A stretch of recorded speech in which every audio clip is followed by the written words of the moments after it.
You see it, Meg? You see it? Come on.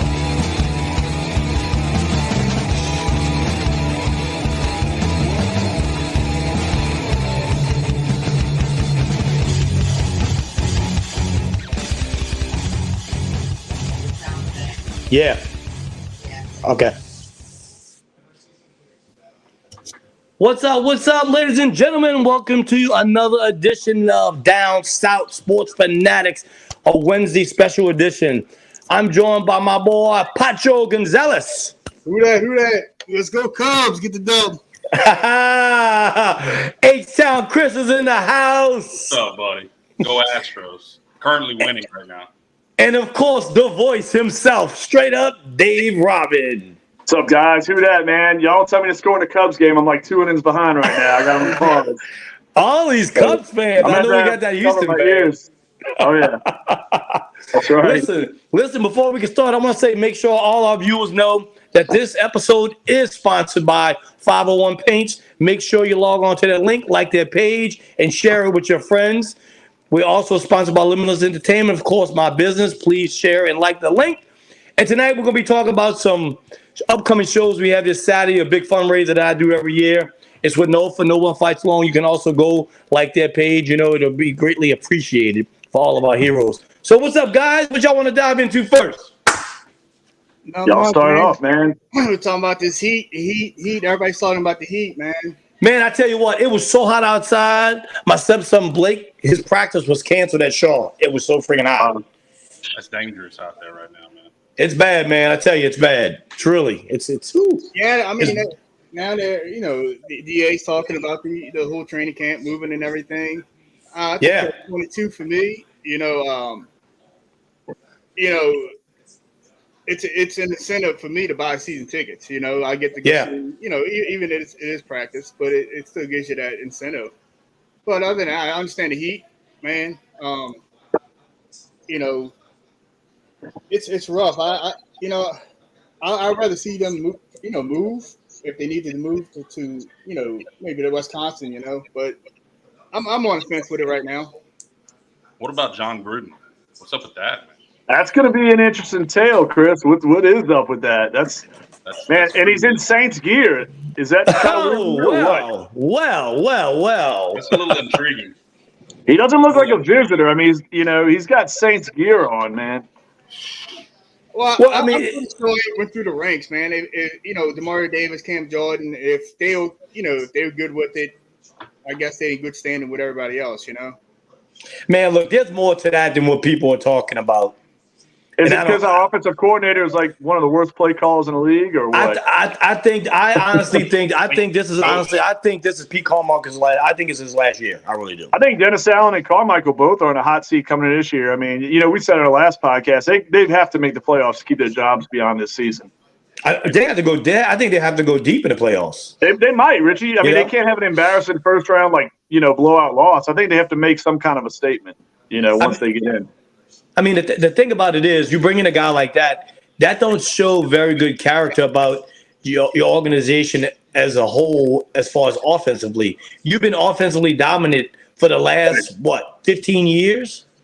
That Drew guy, man, I'll tell you, Drew and Sean Payton, man, it definitely it engineered things. But, no, Richie, I mean, you're right, dude. I mean, look, if Sean Payton was still the head coach here, we wouldn't be looking into this nowhere near as deep. You know what I mean? But the fact is you got a coach that's got a shaky track record back from his days with the Raiders, hasn't, last year, mediocre season. And, I mean, and dude, Carmichael, that innovative play call and the Saints catching teams off balance, you didn't see that. I mean, Pete Carmichael was very dry, very predictable last year. I mean, I don't know how much did the offense change that much from losing? I mean, you lost, like you said, you lost Drew Brees, then you lost Sean Payton, the play caller. I mean, you had to learn. How much did you learn from Sean Payton being in that system so long? I think a lot, man. I think Sean was very good at substitution packages. I think he was good at keeping defenses off balance. I mean, it just like Carmichael had no plan. I mean, hold on one second. My Labrador's pissed. Hold on. Oh, you good? Don't worry about that. No, I think honestly, Sean Payton was a better play caller game day than he was a head coach. If that makes any sense. I mean, he was definitely a great play caller. I mean, I love Sean as a coach and a play caller. I just think like last year, for instance, I mean, like Sean knew, okay, he's got the linebackers per se. Let's say they're biting on something. He'll go, if they're aggressive, they're blitzing. Guess what? He knows when to throw that screen and catch these guys off guard. Yeah. I think he knows how to use his pieces a little bit better. I mean, he had a lot of guys that weren't stellar athletes. I mean, he made the most out of the Lance Moore, the Devery Hendersons guys, and he put them in a certain spot. Not to cut you off. Carmichael doesn't do that. Not to cut you off real quick. Look, my friend Chuck Thomas, one of the board members for NOFA, just shared the link and comments on our live feed. If y'all would go share it, man. He's one of the founders of NOFA, the board members. Yes, y'all go like it. What you think, Chris? What you think about that topic about what we're talking about, the play calling? I mean, with the Sean Payton or the John? Just in general, how much has it changed? Just from you, from seeing two different franchises you follow, what do you see the difference here now with the play calling? I think a big drop off. I mean, there's a huge drop off. I mean, look at what happened last year, where you were with Dennis Allen and your quarterbacks. And I'm not getting on that quarterback subject anymore. Yeah. I'm just saying there was a big drop off. I think now you have a little bit of stability with Derek Carr. If I were Dennis Allen, I would definitely lean on John Gruden. Okay, well, what you saying that and Pancho, you answer this for me. What you just said, we don't want to beat that dead horse again about the quarterback. But how much play calling changes and limitations you have with a new quarterback? What you think, Pancho? It's just not that. Gruden and Derek Carr had worked together, so they got something there. They got play calling. So Gruden can lean. They can lean on Gruden for play calling. Where Carr shines the most. Where and even in practice right now, where should we be focusing on Derek? Through Gruden's eyes. You've seen years. 3 through 6 or whatever. See where we at now. I mean, it never. I mean, Gruden is borderline Hall of Fame. I mean, do you not? I mean, do you not use that in the box if it's there? That's a tool. You use it. Chuck said, "Looks like Les Miles' offense last year." Yeah, no, I mean, absolutely, Rich. I mean, it was very basic. I mean, it was very predictable. I mean, look, and I've heard other shows talk about, Taysom, it's getting old. Guess what? I always say this, and like I said, Taysom, man, added a wrinkle to the offense that was very necessary because the rest of it was so damn basic. And, I mean, it was too predictable. I mean, like I said, it didn't matter who was the quarterback for me. It was just bad offensive play calling. I mean, and Pete Carmichael, he's got to know. I mean, it's a big elephant in the room. You know what I'm saying? He's got to know who's standing over there. Like you said, like Poncho said, Gruden's got this track record, I mean, we're not stupid. Look, if they don't produce this year, Dennis Allen, the writing's on the wall. Who's going to be the next head? Who's going to be the next head coach? Come on, really? Right, let's be real. So, Mickey Loomis, Dennis Allen would have to be 100% flop. I mean, being a flop, he would have to fall on his face. Now, if Dennis Allen is anywhere between the 10 to 12 win range, Mickey's going to roll again next year. He's not going to show. He's not going to stop the train. If he showed that progress, if he takes that step, He's a buddy guy. I met the guy. I have conversations. He's a buddy. Like him and Drew and Sean. Sean. What's up, Lance? It's difficult to say, that they're gonna cut the edge because you've seen they haven't fired anybody since Loomis's reign, pretty much. You get what I'm saying? But you had a really good coach too. But again. See, I agree with Lance just said. There's no creativity to this offense at all right now. There's none. No, there's none. And I mean, look, Richie, I'm gonna say this too. One key component too is number 13. I mean, Michael Thomas opened up everything to me. I mean, everybody wants to call him, he relies on a slant too much. Guess what? That slant is maybe one of the best weapons in all of football. And I mean, I agree. So not having that to depend on, I mean, you're asking more out of a young Chris Olave last year. I mean, Shaheed was a very inexperienced receiver. So I mean, there was a lot of things going on. I mean, I'm actually surprised the offense did as well as it did, given the play calling and the rotation of quarterbacks and whatnot. But yeah, I mean, Michael Thomas is going to make things a little bit better as well. I mean, from what I hear, like I attended camp this past weekend, but Traquan Smith's been tearing it up, but. It's what can you do for me in a game? It's not like Mike D and Bobby would say, he's not Mr. Airline. You're not shooting for that title. Dude, that was my thing last week, man. That was So I mean, you got to produce. We got some new guys come in for to see what we can do. But the false signings went around. With Anthony Barr and Kareem Hunt. Man, look, that's just you and I both know, Pancho. That was nothing but Kareem Hunt trying to get paid from the highest bidder. He's pitting two franchises against each other. He left Indianapolis without a contract today too. And look, let me tell you one thing I noticed last year, and I know Chris, you might agree with me on this because you follow fantasy just as much as I do. I know Dave and all y'all do. But I noticed one thing: Kareem Hunt lost a step. Yeah, Well, He's getting old. His explosiveness is not there no more. I'll be honest, Richie. I didn't even see this. I wasn't in love with this whole idea. I know some Saints fans are going crazy. Me when they see neither. a name. Me neither. And I don't think he's the best fit for the Saints, honestly. I mean, you're only missing Kamara for 3 weeks, which is, let's be real, it's a little bit lucky. Man, going into 3 weeks, you're just really figuring out your offense yourself. Right, But again, exactly. At this With a point, new you still quarterback, have to bring exactly. somebody in. You still got preseason games. You still Yeah. got bodies being used. So you still need to bring somebody in with a knowledge of a system. So, Yeah. just in case if No. Jamal gets nicked up or if Kendra gets nicked up. Yeah. I mean, you're not terribly deep there. Talking about, listen, keep talking about running backs, man. I tell you what, not to jump off subject from the Saints, but we are going to, jump on different teams. I'm impressed with Damian Pierce in Houston, and I know that's Chris's team. Because let me tell you what, that guy lost 10 pounds, dude, and he looks like a totally different person. That dude's a beast. That dude is a beast. Y'all, whoever look, you need to jump on him in fantasy. I can tell you that. Tomorrow night, right, Chris? Tomorrow night, we're going to look at those guys. They play. Well, he's not going to play tomorrow night, but they're Oh, playing okay. the Patriots. Hmm. The two guys I really want to see is obviously Stroud, but then Will Anderson. Yeah. I tell you what, another guy in camp for the Saints, I tell you what they say is locking down is Lattimore. They said he's having his best camp by far. And let me tell you this. I get this whole top 100 players and it's voted on by the players and stuff. But let me tell you one thing. If y'all think y'all got Lattimore at 70, whatever it was, he's in his 70s, that's nuts, insane to me. Yeah. That's insane to me. I That's think crazy to Jalen me. Hurts is number 3 is nuts, and I know I'm going to get some flack for that. I like Jalen Hurts, great ball player, but he's not the third best player in NFL. I'm sorry. He's not the third best quarterback. So, I mean, he's not the third best player in NFL. I wouldn't disagree with you there, Dave. And I like it. It's not a knock on Jalen Hurts. I think he's a heck of a ball player, but I don't think he's better than Joe Burrow or Josh Allen. Instead of saying the top 100 people, say the top 100 players for that year. That's fine. Right. That's what I kind of think it is, though. Well, it is, a lot but of I the still players- think you can't have one of the top. I think at least top 6, 7 cornerbacks in the NFL. I think he's top 3, Rich. The only guys I got above him is maybe Sauce Gardner, maybe Surtain. You know what I'm saying? I mean, he's been a model of consistency the last half decade. But Dave, you're gonna think I'm crazy. I honestly think, and I know this is only his second year. I think Sauce Gardner is the best cornerback in the league. Oh, I mean, I think a lot of people are starting to go to that narrative. Sure. The lapses. I mean, there is some lapses. You hear the rumbles around. The talk radios, but he almost takes it for granted. Almost his talent. He gets bored. Against It almost seems that way. Against the Vikings.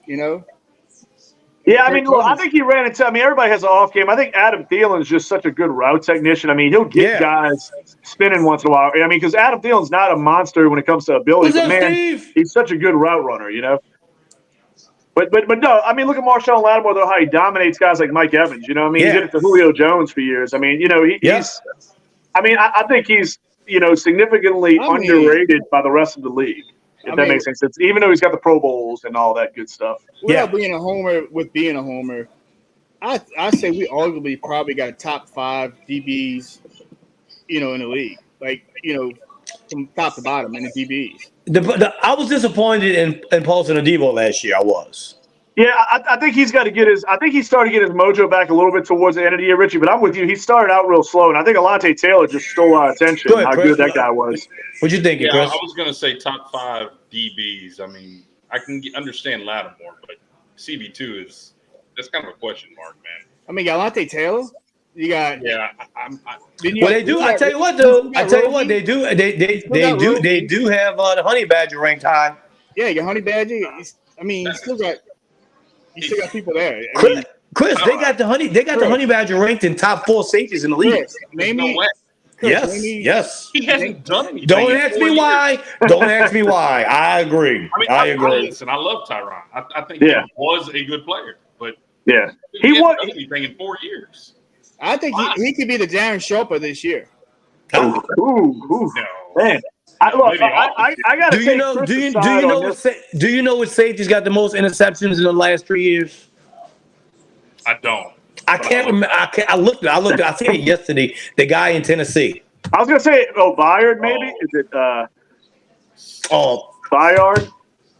Oh, what is? I'm sorry. I'm so sorry, y'all. Oh, No, look, hey, I want to say this, Chris. I agree with you on Matthew. I think Matthew. I don't think he was very good at all last year. I'll be honest. I hated losing Marcus Williams. I really think that was a big loss for the Saints, along with Trey Hendrickson. Yeah. In the last couple off seasons. But dude, I will say this. I think the corners are really strong. I agree with Pancho in terms of the corners. I think there's no better trio of corners in NFL. I'm going to go out and say that right now. I think Paulson Adebo is going to bounce back, and I think Alontae Taylor's the real deal. He showed me enough in 1 year. I got them boys in Denver are pretty stout. Oh yeah, no doubt about it. I just really think Alontae Taylor's the truth, man. I really do. Safety's a little bit of a question mark for me. Safety's more questionable than corner. I feel great about our corners, and then you got Bradley Roby as your, kind of like your slot guy, which is really good. A guy with a nice veteran track record. What'd you say, Chris? Here's a list that's pretty interesting. Miami with Xavier Howard and Jalen Ramsey has to be one. Right. I mean, that's and Ramsey's going to miss a bunch of time too. Number 2 would be the Eagles with Darius Slay and James Bradbury. Yeah, that's 2. Now this is just a list. You can debate it. Yeah. Cowboys, Gilmore and Diggs. Oh man, jeez. I think Diggs is overrated. Diggs is the most overrated defensive back. I think Diggs is a bona fide freaking zone corner. Yeah, he can make a tremendous interception, but he gets beat repeatedly on basic routes. Yep. The Jets would have Garner and Reed. I wouldn't doubt that. Washington, Kendall Fuller's really good. That's really good. I like that. Benjamin and St. Just, I'm not familiar with him. And then the Packers, Douglas and Alexander. Jerry Alexander, yeah, great corner. Yeah. Saints weren't on, so, but it was a list. You can judge that. They're not gonna, but I don't disagree with Pancho in some ways neither. They don't get the recognition they deserve. Right. I'll tell you that. Safeties in there too. I mean, you can add the name value in there, but right. I mean, but I mean, if you name the, I'm sorry, man, Tyrann Mathieu's not a top. Look, Chris, I'll say this. He played better down the stretch, but he was awful the first half of the season. Like remember the Atlanta game in run defense? I mean, Tyler Algier was just carving that dude up. I mean, it looks like he was scared of Algier at one point in the game. I mean, the little flaky arm tackles. I mean, dude, I'm not saying Tyrann's a tough guy. You know what I'm saying? We love Tyrann. It's just his tackling in open field was not very good. His coverage was not very good. I don't think he was in the right position a lot of times, but he did clean it up towards the end of the season a little bit. So I'm hoping that's where we pick up from. Unfortunately, Dave, I think he's making a smart business decision. Yeah, that's what I'm saying. Because Tyler Algier was a low, dude. I'm still, like I said, look, hey, get Bijan Robinson if you can. But that kid was impressive. But he just seemed to, make our guys look awful when we played the Falcons last year. Yeah. So, listen, guys, let's dive on into the fantasy segment. People have been waiting, chiming in, and everything else. They want us to jump into this. Mr. Fantasy H-Town himself over there with trophies and Richie didn't believe That's right. He didn't believe me. I believe you. I just like he has that trophy right behind him. I'm sure. Listen, I'm gonna jump off topic, right? I'm gonna tell you one thing I got beef with, and I don't care if who disagrees with it. It's just my personal, opinion about it. If you have Jamal Chase in your top 3 receivers in fantasy, stop. If you do or do not? If you do, stop it. Ooh. You mean stop it like that's not a good thing? Not a good thing at all. So you go with the unpopular opinion on this one. What league are you playing in, Richie? I got to be in your league, Richie. I got you. Wow. So Richie, give me 3. Give me the top 3. I'm just curious. I mean, I know because to me, I do analytics, and I did the study on this, and Jamal Chase has become a boom or bust guy to me. Ooh. He'll have one great game. He'll have a mediocre game. He'll have 2 great games, have a mediocre game. That consistency with Jamal Chase, like Justin Jefferson, is far different. I gotta. Good. Most situations, I mean, you guaranteed 5-6 points, and you could get 35.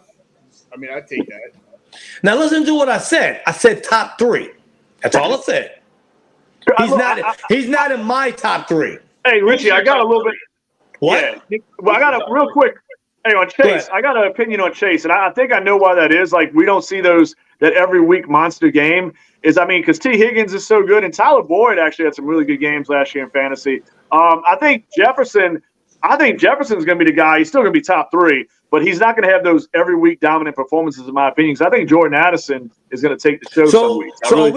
Are we just basing this off stats? Or are we just basing it off names? I think we're looking at, because look, the ball's got to go around. T. Higgins is a 1,000-yard receiver. Tyler Boyd's better than most number 3 receivers in the league. So you're going to have those weeks where Jamar's a little bit down. Have people forgotten about Mr. Consistency in LA? Cooper Kupp. Oh, yeah. You can't forget about him. Absolutely. I got Kupp in the top 5 for sure. You don't have Kupp in the top 3?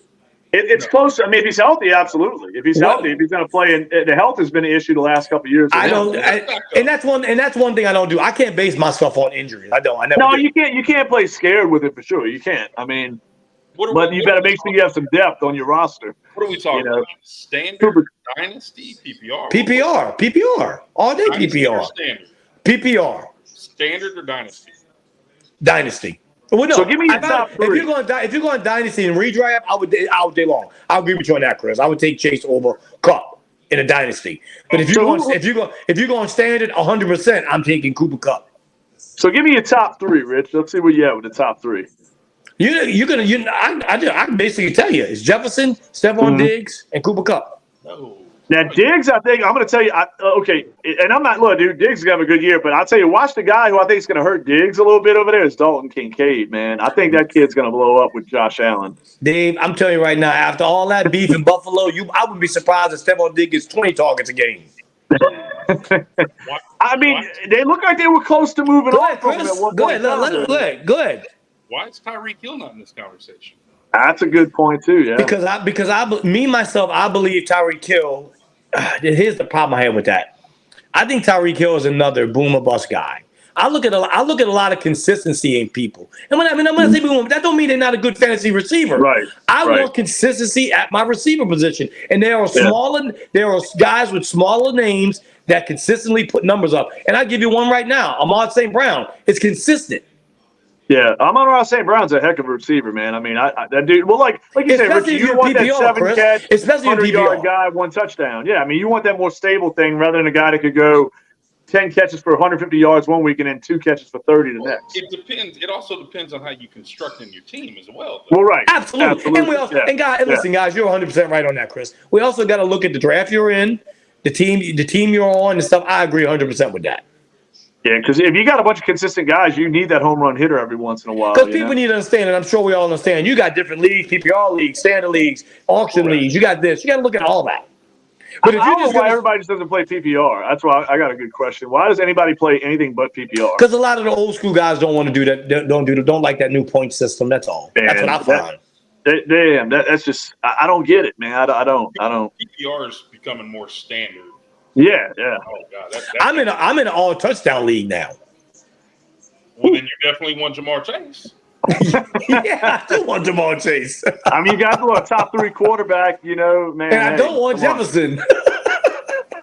Hey, I think Jefferson's going to ball out, dude. But watch Jordan Addison, man. That kid, he's gonna play, man. And with Minnesota, I think he's going to be the best rookie receiver by a wide margin. I think it's all just how you draft and construct your team, man. It's really. Everyone goes in with a plan, or at least they should. But when the draft happens, things start shifting, and then you have to start making moves. Chris, go ahead. I'm sorry. Go ahead. If someone's going real wide receiver heavy, look like I've seen the past year, I'll go running back. That's fine. You know what I'm saying? I'm going to go take the highest available, which are running backs. Once Chase, Jefferson, Hill, they're all gone. I'm going running backs. When people zig, I say that's kind of my opinion. Well, let me ask you this: in most leagues, the position that gets the most points is the quarterback position. Depending on the scoring position. Well, no, I'm saying the most. I get what you're saying, but what I'm saying, why is it that most quarterbacks don't go in the first or second round with people. Ooh, I disagree. Yeah, I One spots are quarterback premium. quarterback league. Go ahead, Pancho. Go ahead. You got fewer specialists than you got quarterbacks. So you got to, you know what I'm saying? You got what, 4 running backs? You know, before you get to mediocre. You got 5, 6 receivers, so you get to like mediocre. You got 2, you know, tight ends to get to mediocre. So I disagree. I'm looking at a list right now, and I can name 9. I can name. I think receivers are a dime a dozen. Honestly, I'm going to say that once you get past that top 3 or 4. That's what I'm saying. Like I'm not saying the tier is dropping off. I'm just saying you got 6 dominant receivers that, you know, then you got receivers that, you know, from 5 through 20, they're going to get you the same numbers. Yeah, no, I think I get that way. I think originally, Chris, I see what maybe he thought the first time, but I see your point a little more now with that for sure. Like I would go Kelsey. There's 2 tight ends deep. You know, get what I'm saying? Yeah. I would go. Like that's another big question. That's tremendous. So like that's another first. Like, that's another question there, Chris. And I think you'd agree with me. Why are we sitting here talking? We're talking about the top receivers, top 3, 4, whatever. Why you not got Kelsey in there? Because I'll tell you right now, tight end, just like what Pancho was saying, there's about 3 tight ends, and I'm telling you, and that's a major drop off. It goes to Kelsey, Andrews, Hopkins, and then you start and Waller. Kittle, who's kind of lost a step. Dallas Goedert's getting older. Kyle Pitts is there. He's younger. I played in leagues with Chris and Dave. You tell them I've always had tight ends. That's how I've always had. There's nothing wrong with taking a tight end, but if you're taking a tight end in the first round, I love you. That's crazy. Yeah, that's a little bit much. Wait a minute. Why would Isn't the point of building your team? You're starting lineup. Maximize your position. Yeah, correct. But isn't it? So 18, let's say 16. Let's just say 12 teams. That's pretty. Okay. I can tell you right now, the 12th tight end ranked is Greg Dulcich. What's the difference between him and Dalton Schultz, and Njoku, Pat Fearney?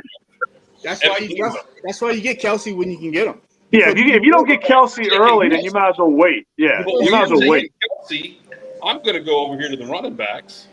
I'm going to go take Devontae Adams. I mean, everybody has their own strategy. Listen, I would tell you this, and I'm not at the bottom of the league every year. I'm kind of with Pancho on this. Let me tell you what. If you're in a PPR league, say that I'm the bottom of the league. No, I say if you're in a PPR league, okay. Pancho's trying to throw shots. Oh, I know. But listen, hey, we're gonna see that good time fantasy league. I think if you're in a PPR league, and anyone, no matter if it's an 8 or 10-man team, a 10-man league.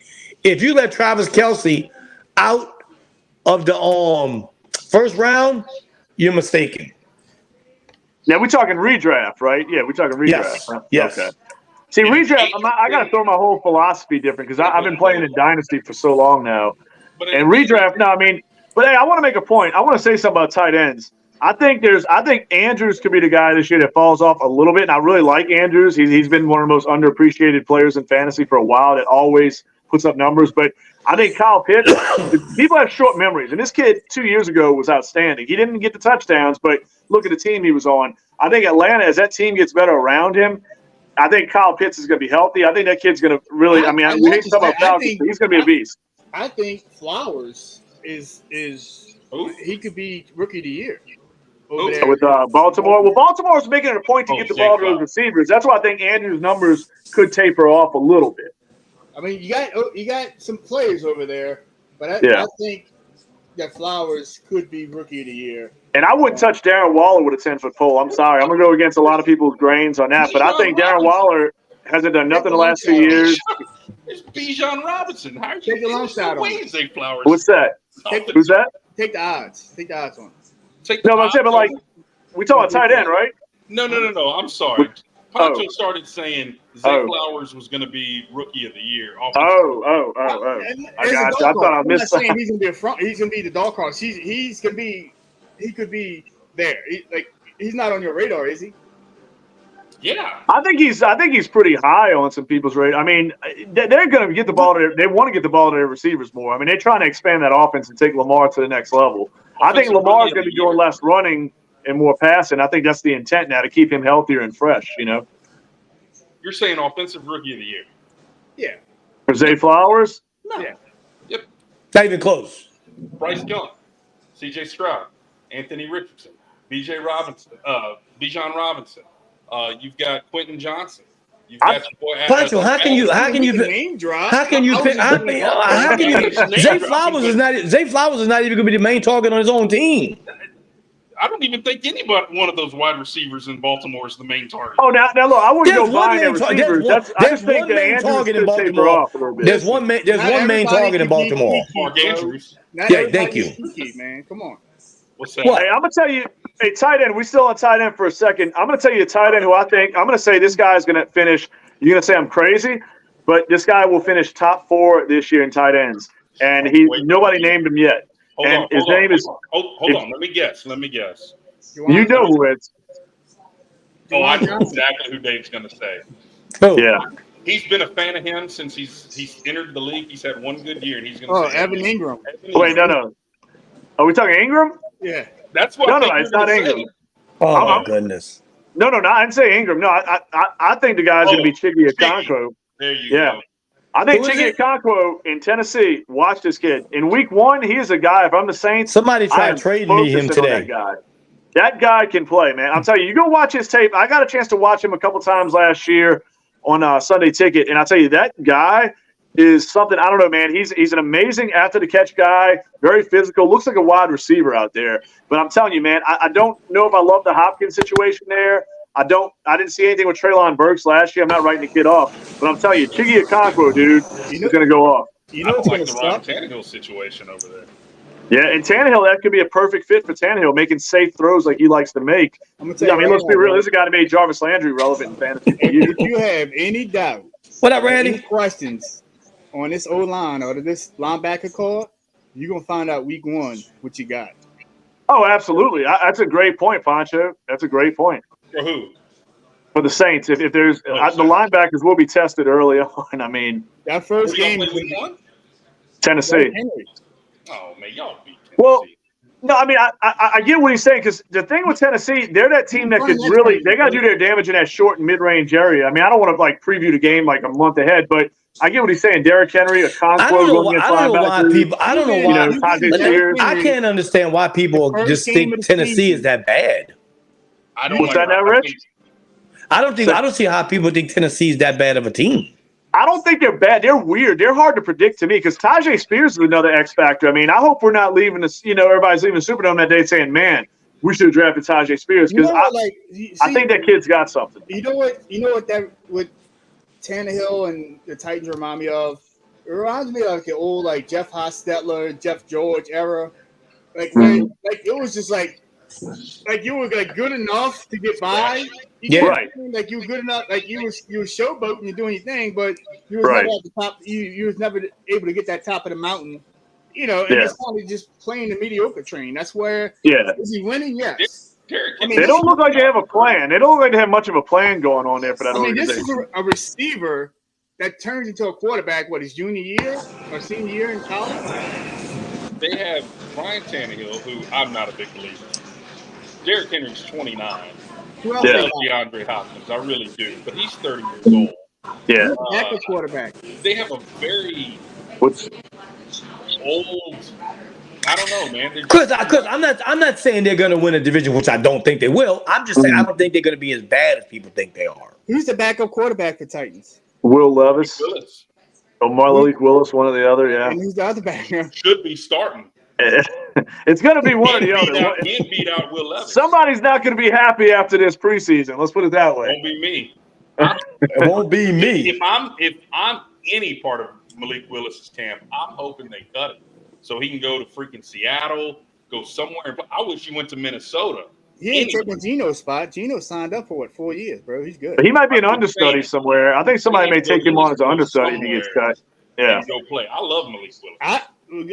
Go to Sean Payton. Why not? Yeah. Why not? Think about it. No, hey, why not? Why not? I'm not a big believer in Russell Wilson. I don't think Russell Wilson's going to do all that good. I think Denver's going to be I think it's going to be a complete. What is the hot mess that Sean Payton got going on over there? Oh, he was talking about Nathaniel Hackett. I was watching Hard Knocks last night, and Aaron Rodgers and Nathaniel Hackett. Apparently, they're boys from the Green Bay day. Yes. Green Bay, yeah. We were all making fun. They were doing a little game, and they were trying to hit pylons, and you had to kind of like mess them up like that old movie Basketball. You know how you get to say Basketball. Yeah. Man. Classic. So Nathaniel Hackett was throwing. Great right? soundtrack, by the way. What up, Nathaniel Chaz? Hackett was throwing, and then Aaron Rodgers said, Sean Payton, like that's trying to mess him up his throw and all that. It's funny, man. It's funny. But no, yeah, he just but from was what unprofessional. from what the talk is, Sean's over there laying the law down, bro. He's telling them, guys, it's my way, the highway, and shit hits the fan, and it's I guess he's feeding them a bunch of crock too. And what about going on the coaching rounds? That's what he fed us. That's what he fed us the last 2 years here, a bunch of crock. Really? What about Eric Bieniemy, bro? Eric Bieniemy's ruffling some feathers in Washington. I saw Ron Rivera because that's how you properly train men to be champions. The man's got two Super Bowl rings. Come on.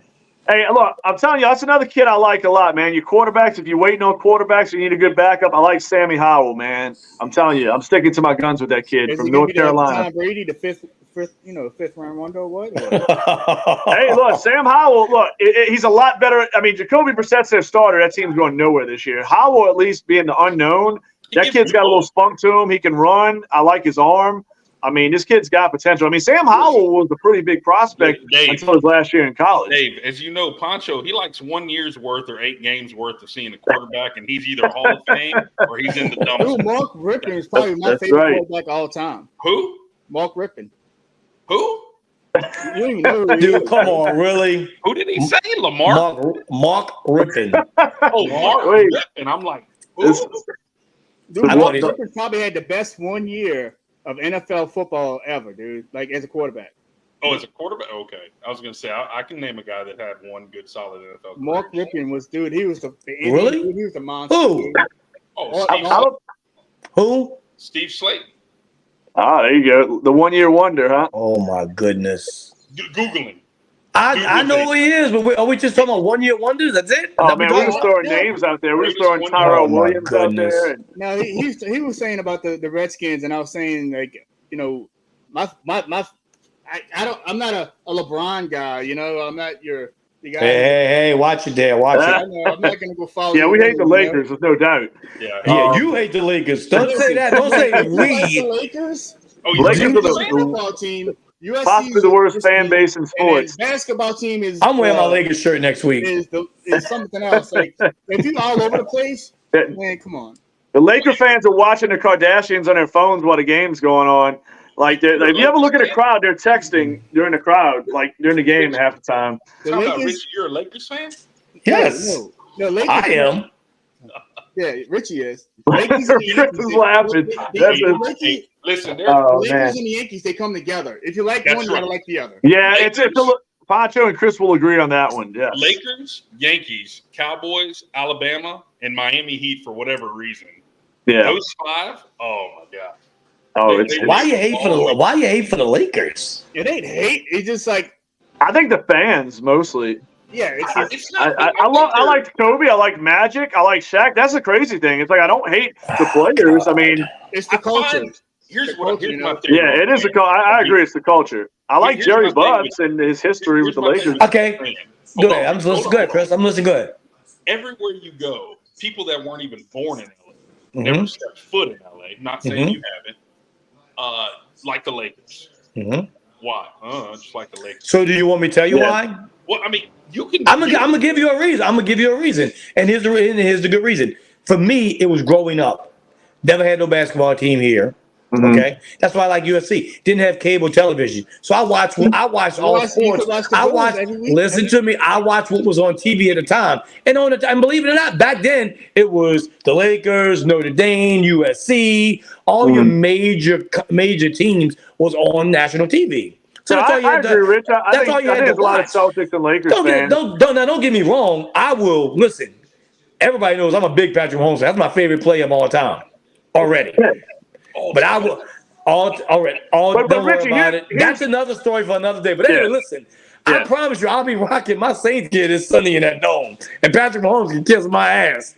Well, there you go. Well, Richie, here's my thing about the Lakers fans. This is my problem with Lakers fans. I've been to a lot of Pelicans games over the years with Hornets, and I will tell you this. The fan base and the fans that go to that game, when they're hot and they had Kobe and Pau Gasol, Lamar Odom, Andrew Bynum, they had a good 2,000 or 3,000 Laker fans in there.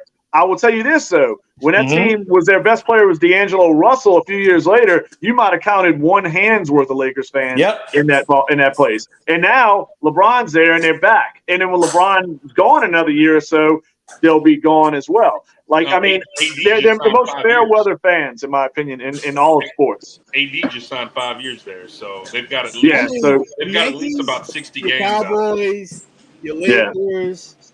You could say, your Red Sox fans. But I could say the same thing about people that like Chicago Cubs. Why do y'all listen to me though, but why do y'all like anything about Chicago? Why y'all like anything about Chicago?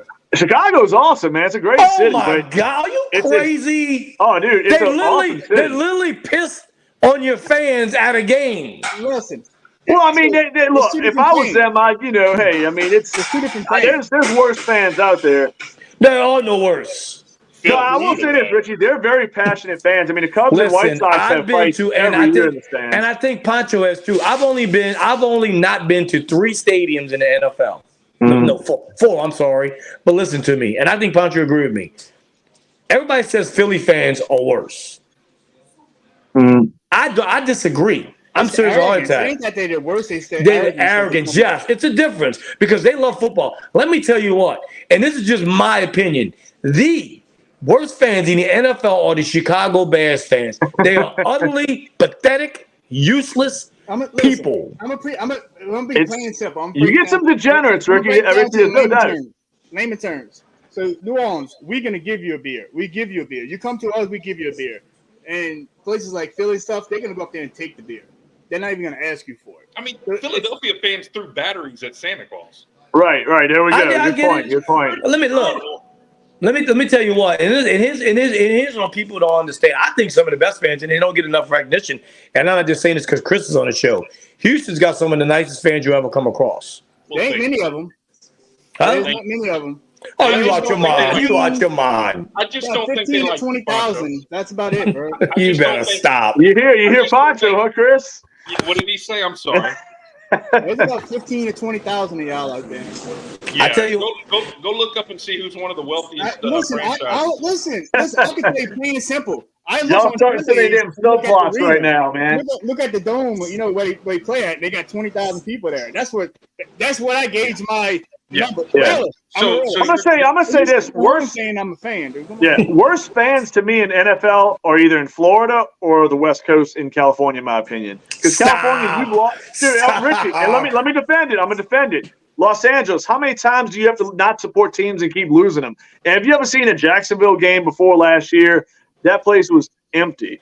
I mean, they threatened to move the team how many times? The Dolphins never have anything for attendance. The Bucks don't have much for attendance. I mean, crappy fan bases. I don't know if it's because these are tropical places and they got other shit to do, but I'm telling you, man, California sports fans, the 49ers fans are a little bit of the exception to the rule. You know what I'm saying? But you talk about a fan base of a bunch of degenerates. I mean, they're stabbing. Well, let me tell you what. You know, it's funny. It's funny you say that, Dave, because when we went to Tampa, when me and Stacey went to Tampa, I had a conversation with season ticket holders, and in Tampa, they told me straight up that the season ticket holders, they would not come to a game if the temperature's below 60.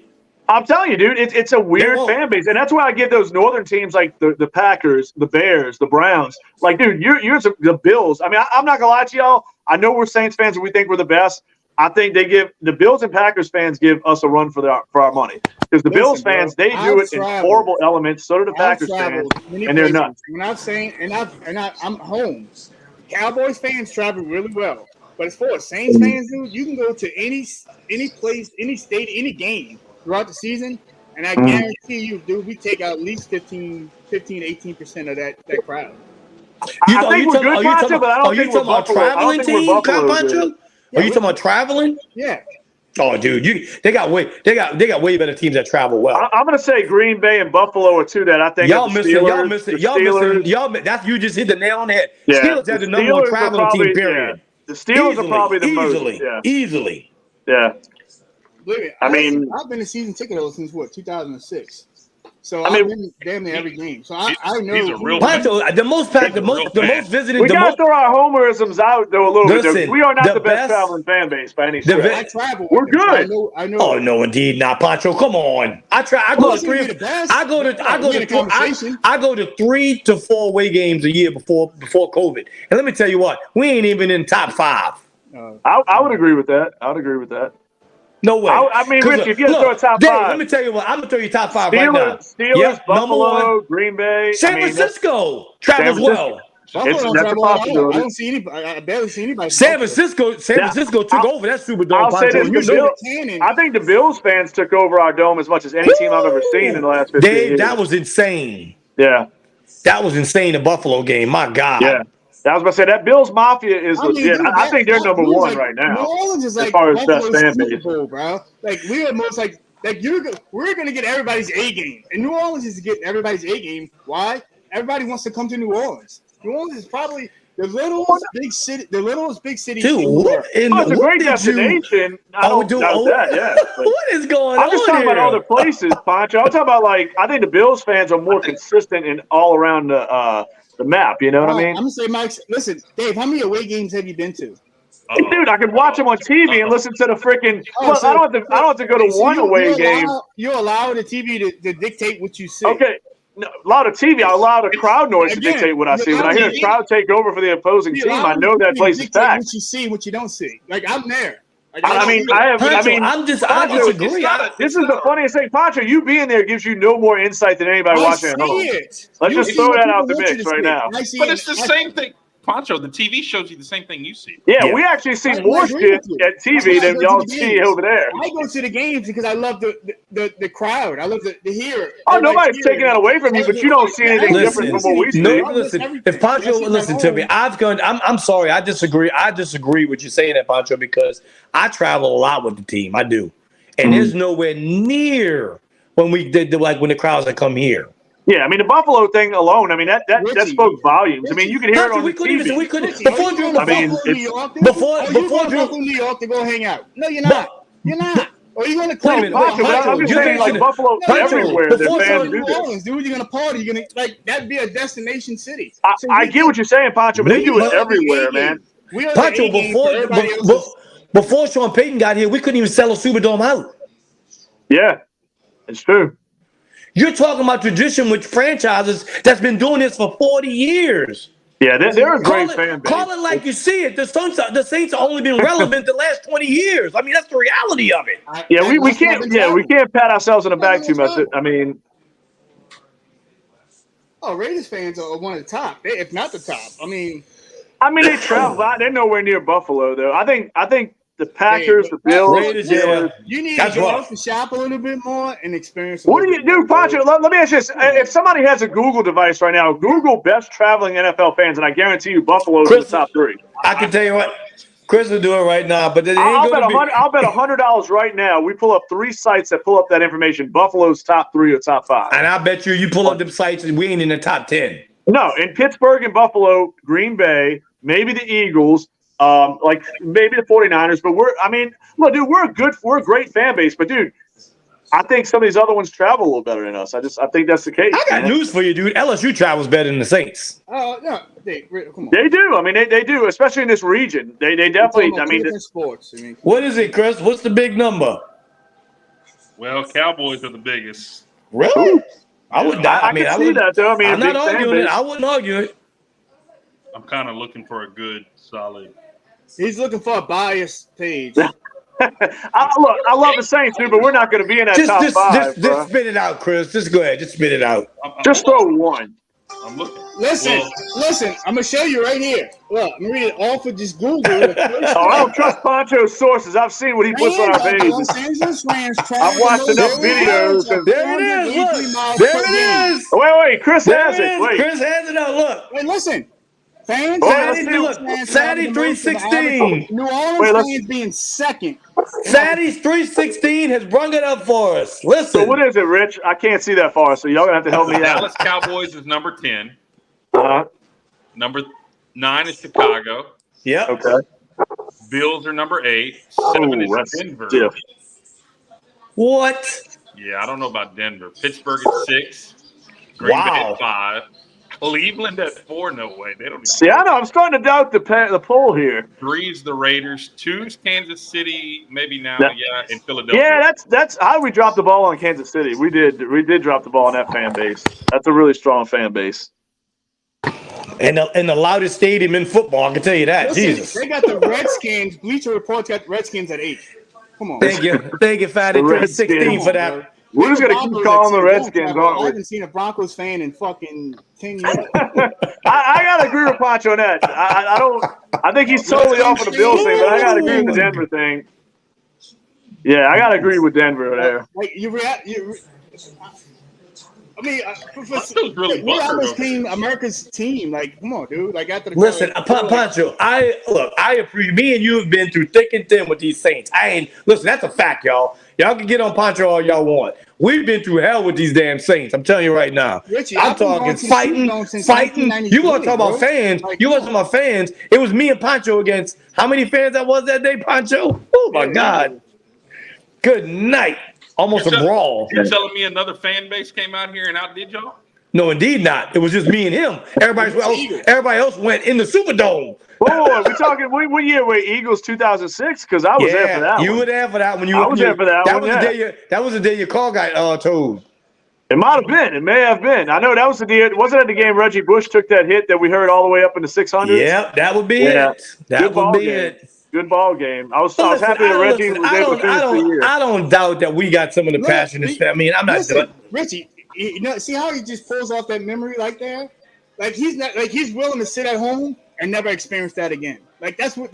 No, I don't. Pancho, let me tell you what, bro. I don't like going as much as I used to, man. I'm old. I don't know. Maybe that's it. Listen, here's the reality of it. This is the truth. And I talked to a guy about this. And I'm not saying Dave's not a fan. Pancho, you a bigger fan. I'm a big fan. Listen, football has changed as a whole because more people want to sit home and watch it to keep up with their fantasy team. They can watch different games on the TV. It's the reality of it. I could get a 6-pack of beer for $8 instead of paying like $100 for like 3. You know what I'm saying? Look, walk right down the hallway, go to the bathroom. Yeah. Don't want to. That's my season. Yep. That's my. You could take a dump, grab a beer, eat some jambalaya, not have to worry about parking. Pancho, I got no one 11 denies season tickets. Okay, Pancho, no one denies your love for the Saints, dude. 11. But we're not going to give you an award or some kind of. That's a profit. What do you want? Okay. Well, all right. Well, I love this shit. This is what I live for right here. This is good. Here we go. Wow. Now. So what we got there now? What's that was the Reggie Bush hit. Oh wow. Whew. Yeah, that was a bad one. Yeah, that was pretty rough. Listen. All right, well, Pancho. Well, let me hear you out. You said you got 11 season tickets, right? Yes, sir. Okay. Well, here's my thing, and I got a ruling on something that I don't like that people do. I know where this is going, Rich. Okay, here we go. I got 4 season tickets, and never in my life ever have I sold my season tickets to anybody. All right, so I have given them away. I've given them away 100% of the time. Shame. No, I sell mine. I still sell. That's awesome. But anyway, You are cheating the Saints as a fan if you make a profit off them. That is the most retarded. No, it is not. No, it is not. How the hell are you going to go into somebody else's stadium and go sit in there without them selling you? Wait, what? How are we going to go to Atlanta and go sit in their stadium without one of their tickets holder selling us their ticket? You just flashed your season tickets. You got 11. You were the greatest Saints fan, and you're out here selling your tickets, bro. To the enemy, at that. To the enemy. To the enemies. I think you should go sit. I think you should go sit in every seat. What if there's 500 Panchos out there? All of a sudden, we got like 10,000 fans from another team. You know what I mean? Listen, I'm just giving him some shit. I know he's a diehard. I knew that was coming because Pat gives him that same shit, and it's funny. Nah, man. you gotta funny. Listen. If you can listen, look, I'm gonna tell you right now. You might as well make a profit off it because everybody else is making profit off us. That's for sure. Yeah. Didn't he make a profit off that Cowboys game? Like, listen to this. You know how many kids? There you go. That's right. That's right. Kids from other towns or other cities were a Drew Brees fan, and they came to New Orleans. They want to see Drew Brees live. Why wouldn't I sell them a ticket to go see their childhood? Wait, Yep, I agree. Oh, don't. wait. What did he say? Wait, Now, I can't Pancho, cut do you out. sell? He's Now, will trying you to play sell? that. Is Now, he trying to will go you? make a wish style on us Yes, right he now? is. Yes, he is. Now, No, Pancho, very will you well. sell your Pancho, that has tickets? never crossed your mind, man. Come on. Hey, Shame. you've never taken your kids to turn the field. Yes, my kids have been to every Yankee game. My kids have been to football games, NBA games, baseball See, games. what if there was denied that opportunity? I Because can't somebody believe don't want to sell tickets. you know Why? what? With Why such a would they be good denied? person, I'll tell you what a So good Pancho, person would do you have a Pancho? Do you have a rule? Do you have a rule of selling visiting team people? No, I donate tickets to kids here and there. Pancho, I Yeah, I got a do that. But I question. mean, Wait, I want to hear what what Chris got here. I got a question.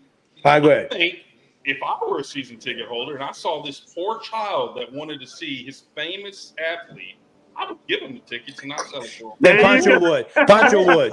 Pancho would. No, we joke with him, but I know of 100% fact he would. Pancho does a lot with them kids. No. Pancho would not. If I call Pancho up today, I could call Pancho up on a primetime game, and if I told him a story of a kid that needed 100%, he would. I'm gonna tell you the truth. I'm be honest with you. I'm not just saying it because he's a good dear friend of mine. Yeah. He would probably sit home and let that person go.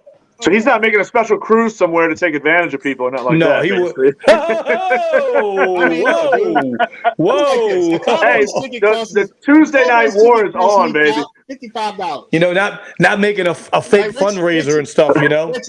I mean, I don't know who would go that route, you know? I mean, I don't know neither, you know? Jesus. Trying to make it. Cowboys ticket cost me $55. I sell it for $350. How is that not simple? One ticket. I got 7 of them. If I want to sell all of them for $350, That's the Johnny Manziel money sign right dude, there. it pays That's for right. the whole Johnny season. Manziel needs to make a cruise, man. I'd go on that cruise. From a whole He's season. opening a bar.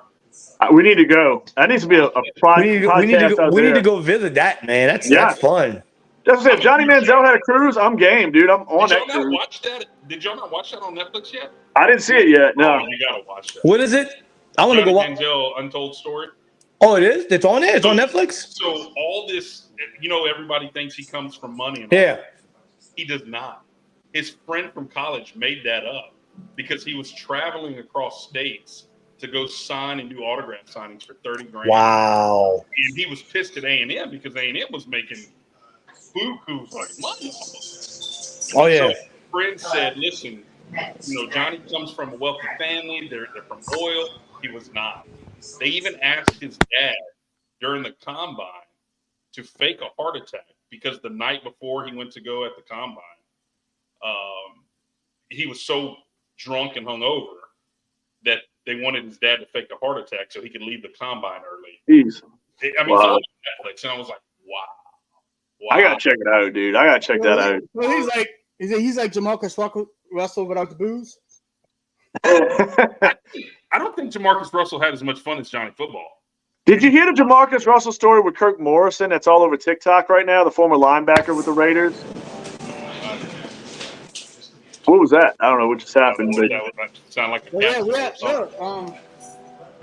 got a big game this weekend, man. Any things you're looking forward to this weekend or what?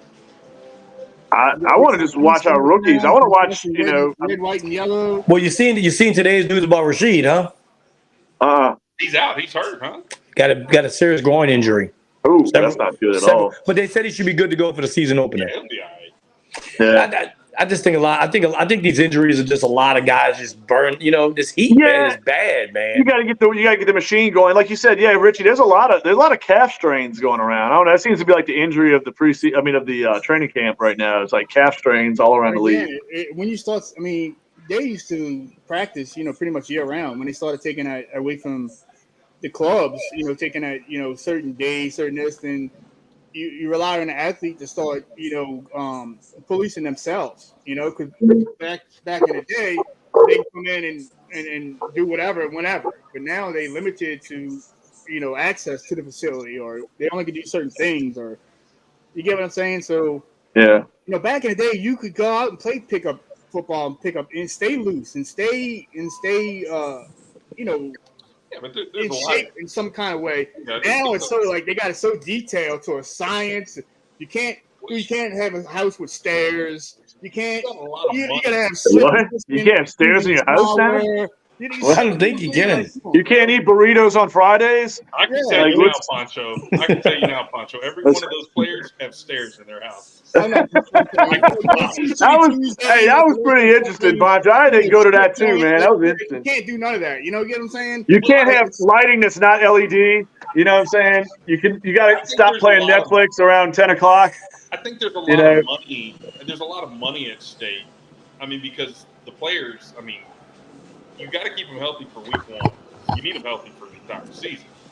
But I mean, I agree with what you're saying. At what point did the ACLs and all this become an issue? You get what I'm saying? Like back in the day, like dude, you ran with a torn ACL. You get what I'm saying? Like it's money. But you probably money, should. yes. I mean, we know more now. You know what I mean? We know more. You got to realize, Pancho, the players union protects these players now with the injuries and stuff.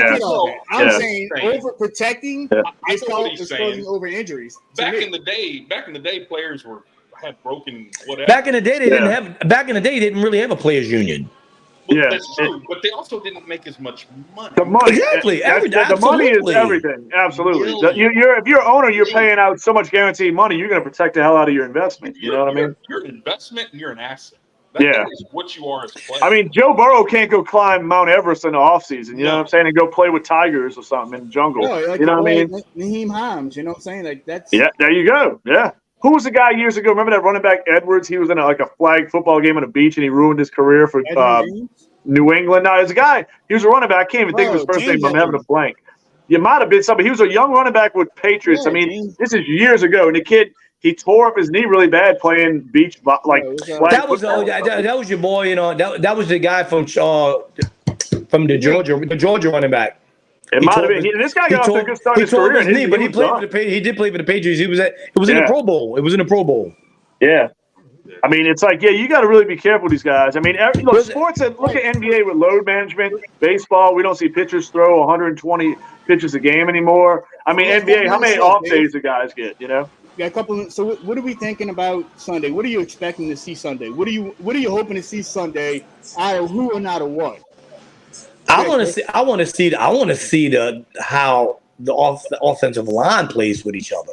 Good call, Richie. Good call, man. Trevor Penning. I want to see what he. Trevor Penning. I mean, we didn't get much. We didn't get much of Trevor Penning last year at all. Yeah.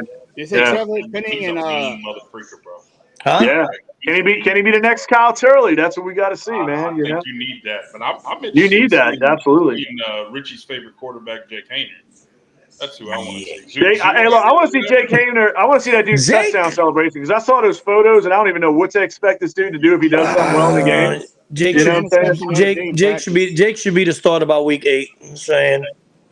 Wait, the starter? He threw a bad ball the other day in practice. If Jake Hayner's our starter, we're in some serious trouble by week 8. Man. That was a joke. It's a joke. No, I want to see. Hey, man, let me ask you this: Derek Carr. How much did Derek Carr play in this game? No. He needs to prove that he's a slight upgrade from Andy Dalton. Oh shit! Look at the numbers. I'm gonna compare the numbers from last year to this year. Yes, I'm gonna do that. No. I'm talking about Andy Dalton's numbers last year. I'm gonna compare it to his numbers this year.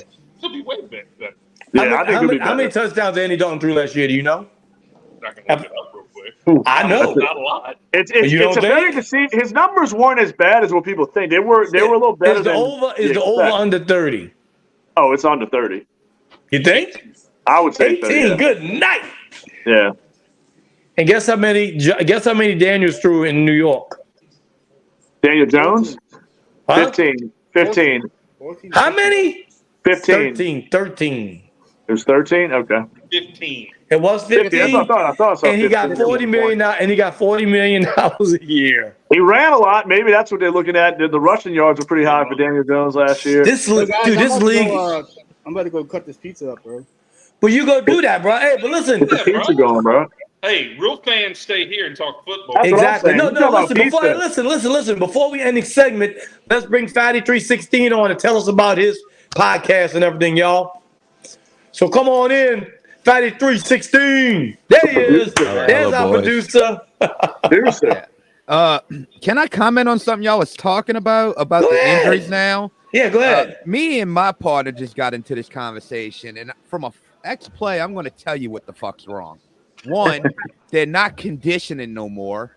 They can work their bodies until they're jacked to the moon. All they're going to do is hurt themselves even quicker because their bodies are so built up, but they're not conditioning their bodies to play football anymore. They practice less, but yet they work out more. That's what's killing them. They're not. True. I mean, you take out 2 preseason games. That was the worst thing you could ever done. Yeah. Now you can't even evaluate your own young talent anymore. And it gave them conditioning. That's why I was always a fan of them leaving and going out of state. Let them shack up with one another, play together, and do all of that, and work in the heat, bust your ass. They lazy. They're $1 million babies now. That's all it is. Y'all. I mean, everybody's going to have to learn to live with that shit. Yep. Yeah. So tell us about your podcast, Chris. The Bayou Geeks podcast. We've been around for a couple years now. I know y'all were asking about it last show. We talk about pop culture and nerdom pretty much, you know. Not all nerds wore glasses back in the day, you know. Some of them had long hair. That's what's up. Well, we talk about everything. Well, I created the show because I got tired of seeing how like a lot of shit's being, I'm gonna be real, bastardized now. Like all the shit, you know, we supported for over the years when no one else cared about it until like the $1 million corporations got their hands into it. Now they got to say a friggin' message with every friggin' movie they make. Yeah, it's all censored. Everything's censored. I mean, it's not even censored anymore. I mean, the shit they doing now to like characters you once loved and respected, they just like bastardize them all. Yeah. You know, and no one like the Marvels or all the comic books, they got to have a political agenda in everything now. And it's sad. Right. You ruined all the culture and lore about all these characters because of that.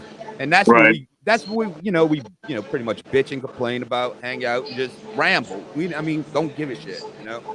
That's good stuff. That's what we're about. 316, make sure you share that on the link below so people can subscribe and go like your page and everything. Yeah, we do our show it's usually out on every Sunday, and once a month we're gonna go do a live show every once a month. We don't have a day. It'll be a Friday. It takes or Saturday. a real man to go up against the NFL on Sundays. Well, that's right. He can pull it. He can pull that off. He can pull out. He said, "Screw the NFL." There's more people that watch YouTube than the NFL. I promise you that. People, get off this damn. Get on YouTube. More people watch YouTube than they watch TV now because I have teenagers. I know exactly what you mean. No, you don't, dude. People just watch YouTube and videos like y'all, shows like y'all. YouTube has YouTube has the NFL Sunday Ticket now. That tells you right now. The cable era is gone, dude. The cable era is just about done. The regular TV show is gone. It's like shows like y'all, shows like mine. People rather watch ordinary people yap about the shit they love than watch some bullshit that's on TV now. Can we get paid like they do? Well, you got to build that subscription. You got to get the subscriptions up, man. I'm not even there yet. We're a long way from Pat McAfee money. There you go. Exactly. Jump on Barstool. Maybe you can jump on Barstool. Maybe so, man. Maybe. We need to get the Red Beans guy on here or something, man. Dave Portnoy, he just bought it back. Yeah, he bought it back. So he bought it back. He bought Barstool back for $1. And he hired the guy back. The guy that got fired. Yeah, he hired him back. He hired Mincy back. See, Barstool was sold to Penn Entertainment, who just struck a deal with ESPN. But I'm about to crap out. Peace out. All right, P. All right, P.